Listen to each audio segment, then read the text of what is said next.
How's it going, everyone? I'm Chase Lee, reporting for DallasMoviescreens.com, and I got another movie to review for you guys, and that would be The Little Hours. Now, this one stars Allison Brie, Dave Franco, John C. Reilly, Molly Shannon, Aubrey Plaza.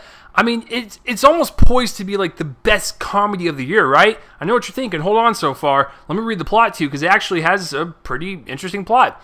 A young servant fleeing from his master takes refuge at a convent full of emotionally unstable nuns in the Middle Ages. Introduced as a deaf-blind man, he must fight to hold his cover as the nuns try to resist temptation. Now, I was watching an interview with Dave Franco, and he said this was kind of based off of a short story, of back in the day in the 14th century and whatnot. So he said that they took this like 18-page template of what the movie's supposed to be, and they just kind of like improv'd most of the scenes to supply the comedy to this, out of modern situation. So that's where the kind of creative flow comes from. The problem is it's not that funny, and to be quite honest with you, I thought all the funniest parts were in the trailer, and I'm actually one of the few people that actually liked the trailer when it dropped a couple months ago. So let's get real and break this down. Listen, I realize taking, modern dialogue, raunchy humor, and applying it to kind of a different decade, a different century, it could provide for some really clever comedic gold. Case in point. And the reason why I bring this up is because it kind of had this feel at the beginning of the film. Look at what Monty Python did for the Holy Grail.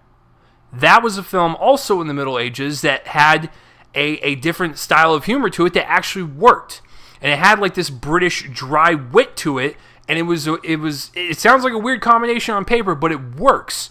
And the way this movie starts out, it's almost like an homage to Monty Python, and they're kind of like cinematography and just the way they kind of cut together the images and the music and whatnot. It felt like an old school comedy that I was about to witness.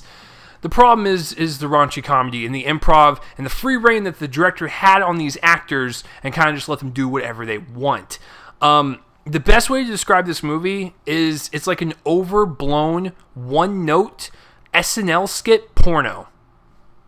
That's what it is. I don't mind a porno every now and then, but when you're advertising as a full-length feature film with all these people in it and, it's going to be a comedy and whatnot, I expect it to be at least entertaining and not just like I said, literally a porno where it's like the sex scenes, cool, they were hot, they're hot people to watch, and then everything in between were just all jokes and yucks and whatnot. That's what it felt like. It just felt like a cheap porno. Listen, usually when you watch like comedies or movies in general, you can see that the actors and the director and the writers and whatnot, they actually will either care or they won't care. And when they care, you can see that they're trying. It's just not kind of coming across to you. It's not connecting with you in some way, shape, or fashion. That's what happened with me. All the people in this movie are uberly talented. Some of my favorite comedians and comedians in the business. But I thought the direction was so lifeless and so one note that it didn't really go anywhere beyond that. So when you give all these actors free range, it's almost like we're just watching a movie filled with deleted scenes put together to make a cohesive narrative, which like I said, I don't think it works at all, to be quite frank with you. And on top of all the one note, jokes and whatnot, it's a deeply unsatisfying movie.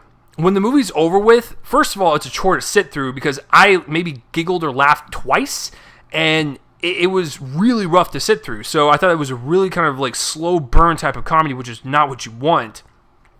But the end of the movie just kind of ends, and you're like, I feel like there's like 15 or 20 minutes more, right? Like, you cut this too early. So it was a overall pointless movie. I hate using that word to describe a movie because I know that every director and every writer and producer has a point to make the movie, money and, sometimes creative, for creative issues. But I just thought this was an overall just kind of just one note thing that just kind of, when it ended, just was done. I felt like I wasted my time, for sure. And you're probably thinking to yourself, with all this negativity, is there anything positive about this film? Of course. The production design, the art direction, the costumes, it looks really good. They actually did the research and they actually applied some effort in that department. That's why I think when you look at that quality of the film, the visual aesthetic, you can probably go to yourself and say, well, it looks like they tried. So I think they were actually trying with the comedy. It just didn't really hit for me. But yeah, the visual aesthetic of it does look really cool. Like I said, kind of reminded me of a Monty Python movie. That's cool. The way it started out with, I was like, there's promise, and then it just didn't go anywhere. It's almost like if you're going up on a roller coaster, you're going up, and you kind of peek over the edge, and you're about to go down, but it's not going down, it's just actually just going straight. That's the best way to describe this movie. So, I didn't like this movie whatsoever. If I made a top 10 worst of the year, it's not going to go on there. It's just kind of like a very below par movie. But for the production and visual aesthetic alone, I'm going to give The Little Hours a D+. So what did you guys think of this movie? Listen, a lot of people have been liking it. So please let me know down below why I'm wrong, because I'm wrong about 99.9% of the time. So please tell me off in the comments. I would like to know if you thought this was funny, if it completely missed the mark for you too. I don't know, maybe I'm the only one in the world. So, party of one over here. So that will do it for this review, guys. Thank you for watching, and I'm Chase Lee reporting for DallasMoviescreens.com, and tune in next time for whatever I review next. I will see you guys later.